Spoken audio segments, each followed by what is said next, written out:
Hello class, welcome back. We're going to continue where we left off when last we met. This will be signal transduction part 3. But before we continue, let's just do a little review to see where we were. Okay, we're talking about which organ we were talking about last? The heart. And which receptor? Beta 1. Beta 1. Heart, beta 1. You have to know that. If you're going to be a doctor, you have to know that. Or just a good citizen, you have to know that. Okay. Let us continue here. Okay, let's just go through the process here. Okay, we start out this drug here. This is epinephrine. And so, starting out, let's say there's no epinephrine bound to the beta 1 adrenergic receptor. Let's say a dog is chasing you. Your sympathetic nervous system is going to produce epinephrine. The epinephrine is going to come and bind to the beta 1 adrenergic receptor. When it binds to the receptor, then the receptor is going to become activated. It's going to become activated. Now the receptor is active, the beta 1 adrenergic receptor. There's a protein in the cell called a G protein that has GDP attached. That G protein sees that receptor is activated. Let's see, I need G. I tried to label these. Okay, and so this whole unit moves to the, I'll move this out the way for now. This whole unit moves to the beta 1 adrenergic receptor, and then once it gets there to the active receptor, then it exchanges, this protein exchanges GDP for GDP. So then G alpha gets GTP. The third step, now your beta and gamma remove themselves from G alpha. G stimulatory alpha then moves to the protein adenylyl cyclase and activates it. So adenylyl cyclase is now active. It converts ATP into cyclic AMP. I can get rid of caffeine for now. We don't need it for now. The cyclic AMP then activates protein kinase A. Protein kinase A activates a calcium channel. This calcium channel is normally closed, but when protein kinase A phosphorylates it, it opens this channel and calcium comes into the cell. We haven't talked about what that calcium does yet. That calcium comes into the cell. And so this is how you get more calcium into the cell. So if we call cyclic AMP the second messenger, we can call calcium the third messenger. But in biochemistry, there is no third messenger. I'm just saying that for now. So calcium is our next signal molecule. Now, this G stimulatory GTP, we don't want it to remain active all the time, because if it's active for too long, then your heart rate is going to get too high. And so what happens on the G stimulatory alpha, it has GTPase activity, and it hydrolyzes the GTP to GDP. Okay, and then we have, and that's caused by the GTPase activity. Now, the G stimulatory alpha GDP is the inactive form. G stimulatory alpha now combines back with beta and gamma, and it's waiting for epinephrine to bind. And so in the meanwhile, the epinephrine has done its job, and it is either degraded or it moves away. And now we're back at the beginning where the G protein, and let's see the protein here, the receptor is no longer active. The G protein is now waiting for the receptor to become active again, and then we can do the whole process over again. Does that part make sense? Wonderful, wonderful. It's good that you all understand this, because this gets a lot of people, signal transduction gets a lot of people. It's really hard for them to understand. So it's good that you all are understanding this. Okay, now, just like we don't want G stimulatory alpha to be active all the time, we also don't want cyclic AMP to be on all the time, because that's going to give you an elevated heart rate, or it's going to cause the signal too much of a signal. And so there's a protein that actually degrades the cyclic AMP back to AMP, and that protein is phosphodiesterase. Phosphodiesterase. It breaks the cyclic AMP down so you can stop that whole process. Now the next thing now there is a drug. There's a drug that we can take to block. Let's say you wanted to elevate your heart rate or just to stimulate yourself a little, just to pep yourself up. There's this drug that you can take to actually block the phosphodiesterase to like increase your sympathetic output. Does anybody remember the name of that drug? Caffeine, exactly. And so caffeine, when you drink a cup of coffee or drink some tea, the caffeine in the coffee or tea, or the Coke or the Mellow Yellow or the Jolt Cola, it goes into the cells, binds to phosphodiesterase and blocks it. And that way, now the cyclic AMP levels stay elevated longer, and so your heart rate is increased. Make sense? Wonderful, wonderful. Okay, now we're going to actually wait to see what this calcium does, but just remember you need the calcium. Okay, but I want to do something else. Okay. Let's talk now in general terms about the heart. So let's draw something else here. So let's get rid of this.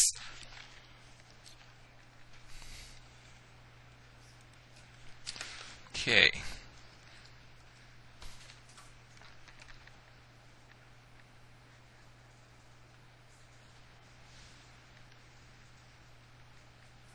Okay, what does that look like? Yeah, really bad brain on spinal cord, but that's, yeah, it looks like broccoli. There you are. Okay, here's our brain. And now, coming from the brain, we're going to have two nerves coming from the brain. I'm going to make one of them red. Okay, one nerve is coming from the brain. It's red. And we're going to have one nerve coming from the brain. Let's make it blue. This is just a really rough drawing here because I want you to get an understanding. And let's make ourselves an organ here.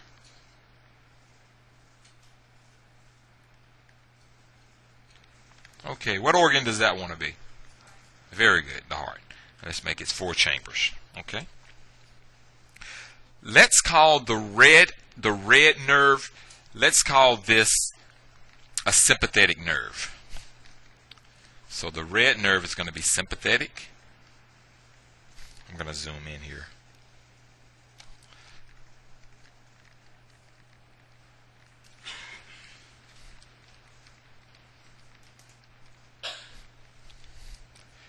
And so if the red nerve is sympathetic, what should we call the blue nerve?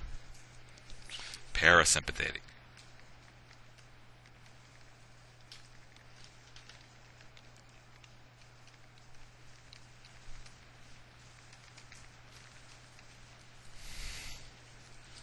So the red nerve is the sympathetic nerve, and the blue nerve is the parasympathetic nerve. Okay. Now, which one of these nerves is going to turn your heart on, activate your heart? The sympathetic. So the sympathetic nerve is going to turn your heart on. So it's going to be a plus. And which one is going to turn it off? Parasympathetic. So if you're resting in relaxation, you don't want your heart rate elevated. You want it to relax. So if you're under parasympathetic control like you are now, your heart rate is low. Really low. Make sense? Now let's look at the drugs that come, the neurotransmitters that come from these nerves. Okay? And some of you are going to miss this one, unfortunately. But I'll explain to you why. Okay? What is the nerve? What is the main neurotransmitter that comes from sympathetic nerve endings? What is our sympathetic drug? Yeah, I knew you would say epinephrine, but it's not. Epinephrine doesn't come from sympathetic nerve endings. Epinephrine comes from the adrenal gland. From sympathetic nerve endings, we have norepinephrine. Norepinephrine. So we're going to have norepinephrine. They do basically the same thing.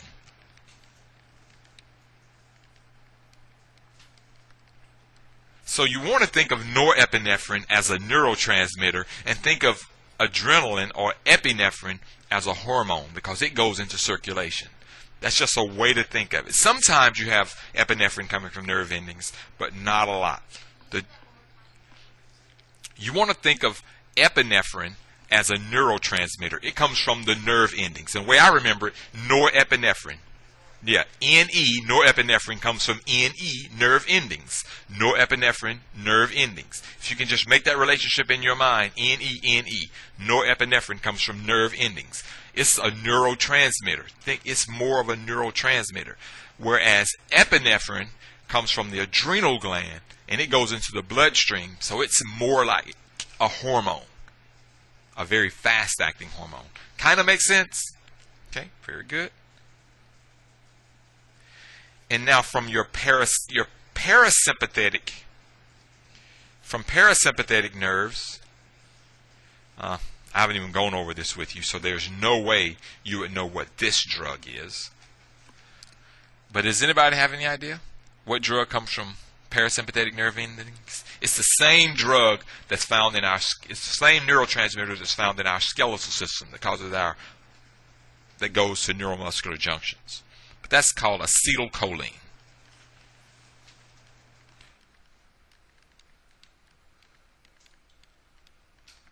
So you can think of acetylcholine and epinephrine as being enemies of each other.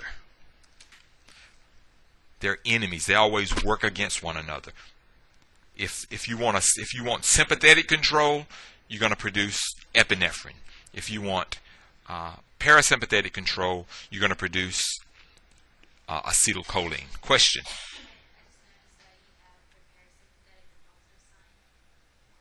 Right. Thank you. Now, a student noticed that on parasympathetic I have a positive sign, and that's wrong. And no one. Thank you for noticing that. Wow, that would have been a disaster. This should be a negative sign here. This is negative, exactly, because parasympathetic is going to turn your heart off, turn it down. Make sense? Okay, and so from sympathetic we have norepinephrine or norepinephrine, and from the parasympathetic we have acetylcholine. Now, it's not always the case, but generally speaking, if you're talking about a sympathetic response, what kind of receptors are we going to be dealing with? You should know this. We've been talking about it. But adrenergic, exactly. Adrenergic. And so if you ever talk about adrenergic receptors, you're dealing with the sympathetic nervous system.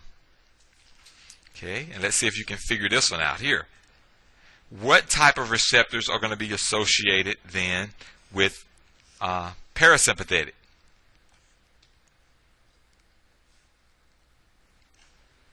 Somebody said it? Say that again. Cholinergic. Exactly. We have cholinergic receptors. Very good. Wow. It just makes sense. The fact that you can say that and get it right means that this has to at least make sense. So we have cholinergic receptors. So cholinergic receptors are associated with the parasympathetic nervous system. Adrenergic receptors are associated with the sympathetic nervous system.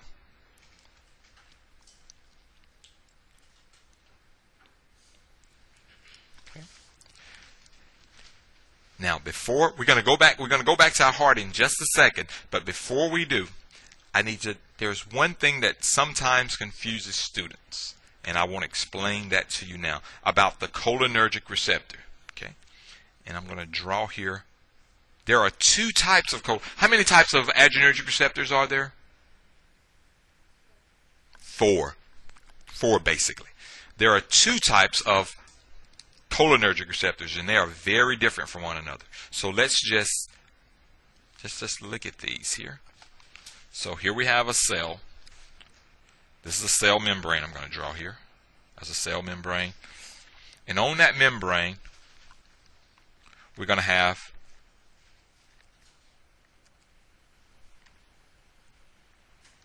have a cholinergic receptor.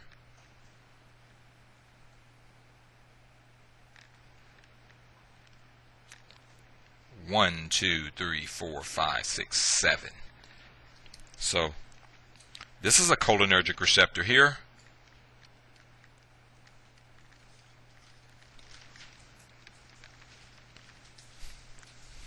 Now, this is a 7-pass transmembrane receptor, or we can call it a G protein coupled receptor. All 7-pass transmembrane receptors are G protein coupled receptors. And you know what a G protein is now.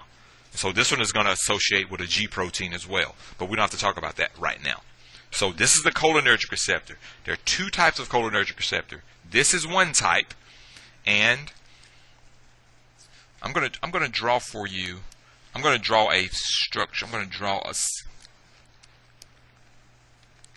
what acetylcholine is going to look like. I'll put it here. Okay, I'm going to put here a circle and this here. Okay, this is acetylcholine.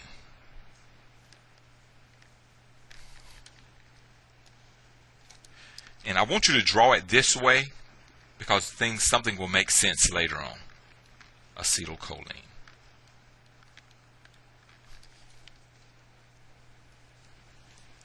So here we have a cholinergic receptor here. Well, let's put receptor.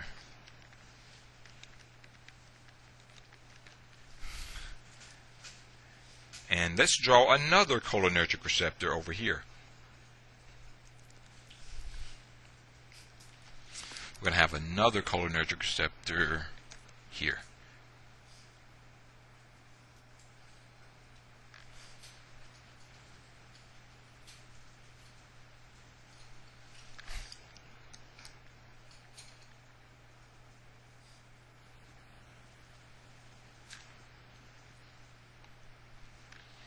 Okay.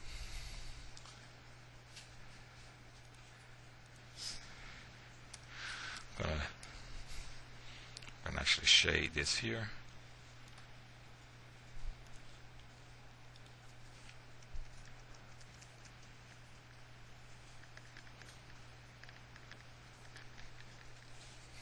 Okay. Now this cholinergic receptor here is it's a channel. It's an ion channel. So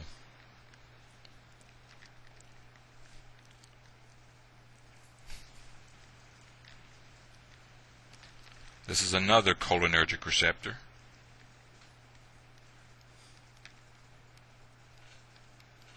But it's an ion channel.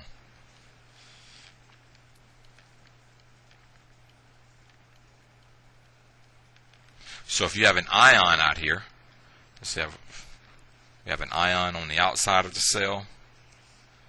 Let's say an ion with a charge.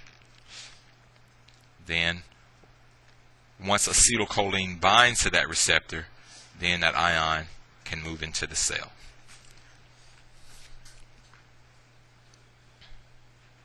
Or go outside of the cell. So this is a cholinergic receptor.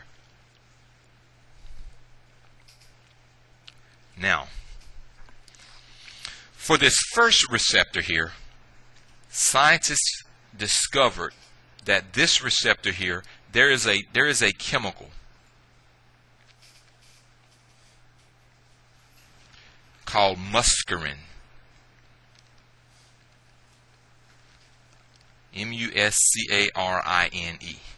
Muscarine. Actually, I would like that on a different.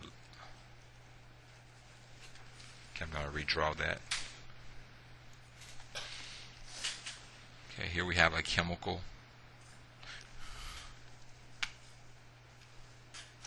called muscarine.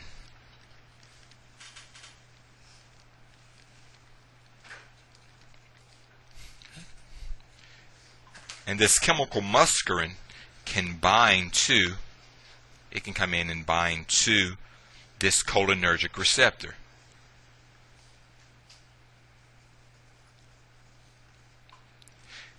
And over here there's another chemical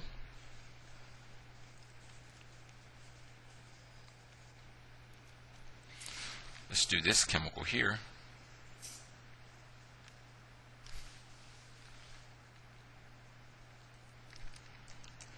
There's another chemical that smokers like.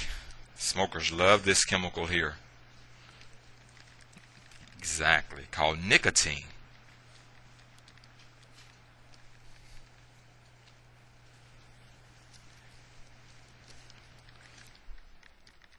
Nicotine. Nicotine. And nicotine can bind to this cholinergic receptor. So nicotine can bind to this cholinergic receptor. Muscarine can bind to this cholinergic receptor. For that reason, okay, let's move this up. Move this out of the way. Acetylcholine, however,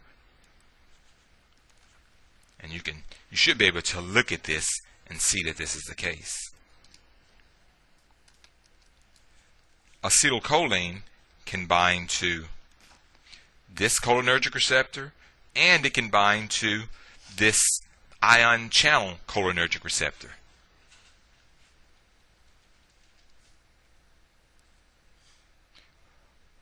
One of acetylcholine's receptors is a 7-pass transmembrane receptor. Another one is an ion channel receptor. Does that make sense? Okay. And so scientists then said, okay, what we have to do now, we have to come up with a name. We have to come up with a name to distinguish this 7-pass receptor from the ion channel acetylcholine receptor. So now you all are going to help me here. What kind of names? Okay. What name are we going to give to this receptor here? The one, this acetylcholine receptor that muscarine can also bind to. We can simply call it the, don't use that. We can call it the muscarinic.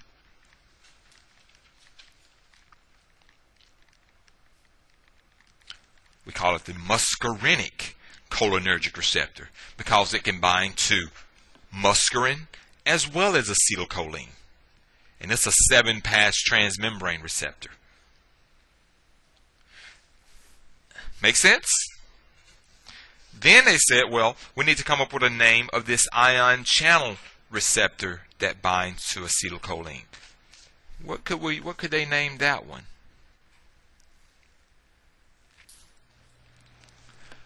Somebody said it? The nicotinic cholinergic receptor. Exactly. It just makes sense. It makes too much sense. It almost makes so much sense I shouldn't be teaching this. The nicotinic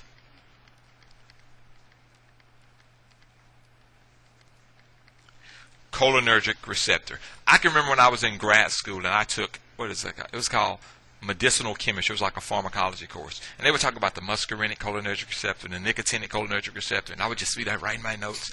Didn't have a clue what I didn't have a clue what he was talking about because he just never explained it. And so it's just that simple.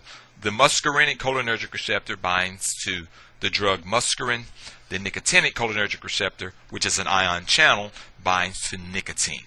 And acetylcholine, because it has a part that's like muscarine and it has a part that's like nicotine, it can bind to both of them.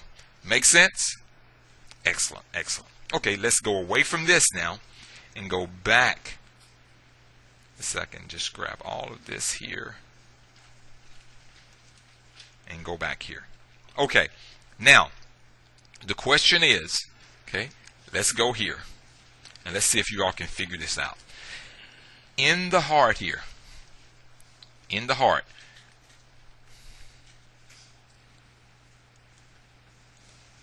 okay, norepinephrine is released from these nerve endings, and there is a receptor that accepts the norepinephrine. What general type of receptor is this? It's an adrenergic receptor. What specific adrenergic receptor is it? Beta 1. Okay? Everyone okay with that? Now, let's go down to acetylcholine. Acetylcholine is released from parasympathetic nerve endings. There is a receptor here. Okay. What's the general type of receptor that acetylcholine binds to? A cholinergic receptor. Now, the million-dollar question is, there's no way you would know this because I haven't told you yet. It could be either muscarinic cholinergic, or it could be nicotinic cholinergic. Which one? Exactly. We're gonna work with we're gonna look at the muscarinic. There probably are. We're gonna put here muscarinic cholinergic receptor. There probably are some adrenergic, some nicotinics as well. But that's what we're gonna look at now. We're gonna see what parasympathetic effect does acetylcholine have on the heart? How does acetylcholine lower the heart rate? We already know how epinephrine or norepinephrine increases it, because it increases that calcium. But now we're going to learn about how acetylcholine lowers it. Make sense? Okay. Let's go back now to our previous slide. Okay. Now, here we go. I don't have a lot of room here, so I'm going to have the right kind of small. Okay. Let's put in our membrane here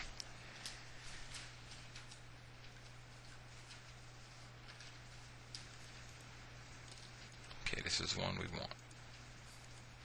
Let's put in our membrane here a cholinergic receptor.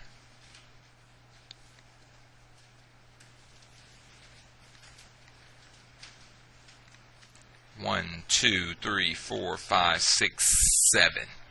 Okay, here's our cholinergic receptor that's found on our heart. Now the question is, what type of receptor is this cholinergic receptor? Is this nicotinic or muscarinic?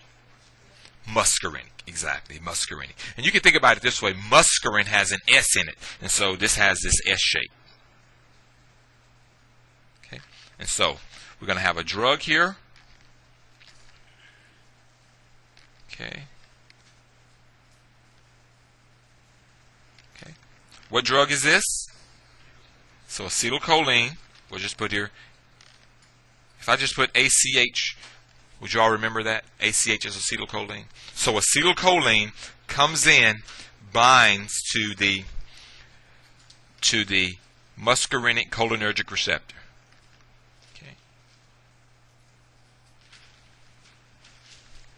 Okay. When that happens, then the receptor is going to become activated. So now you're going to activate the receptor.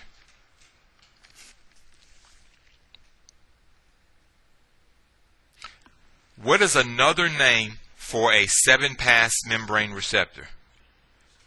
A G protein coupled receptor. Exactly. So we're going to have a G. We're going to have a G protein here, a trimeric G protein. I'm going to get rid of this word here, adenylyl cyclase. Okay. I'm going to put this on the left by itself.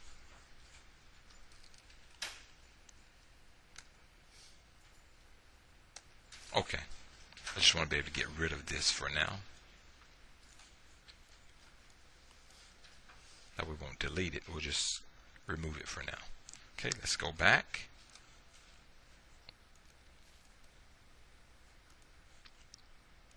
So now we're going to have a G protein. Let's just make it blank here. So we're going to have G. This is going to be G alpha, beta, and gamma.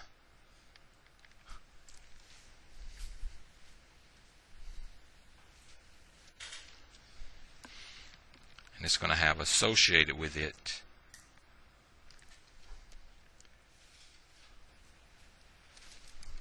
going to have GTP at the beginning or GDP? GDP. Okay. And then we're going to have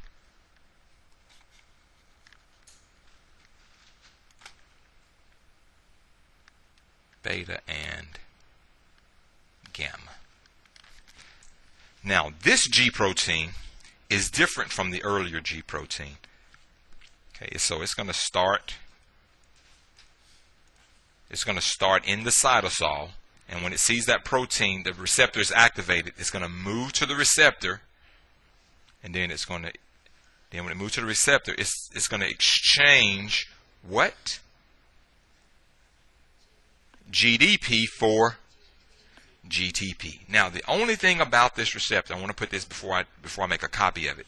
This receptor, this G protein, it's not a stimulatory G protein. It's an inhibitory G protein. So it's not G alpha S, it's G alpha I. It's an inhibitory G protein.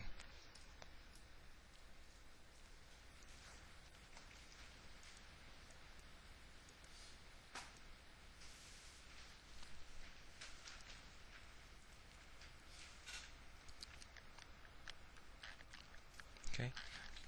And so now when it gets to the membrane, what it's going to do, which one do I want here? Why is that one not disappearing? Sorry about this, you all. I did one thing wrong here. Where is that? That I. I need to get rid of that I. It's in the wrong place. They're all in the wrong place. Okay. Where is this? Where is that I? Okay. Okay, this is where we were. I need to put these I's in the right place, or things won't work later when we get ready to do our review. So this is G stimulatory. Okay, and this one.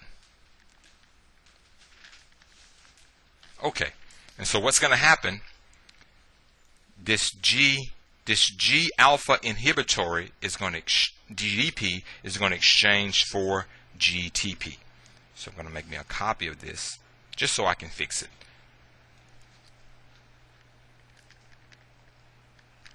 So this is going to be GTP. And so what's going to happen? The GDP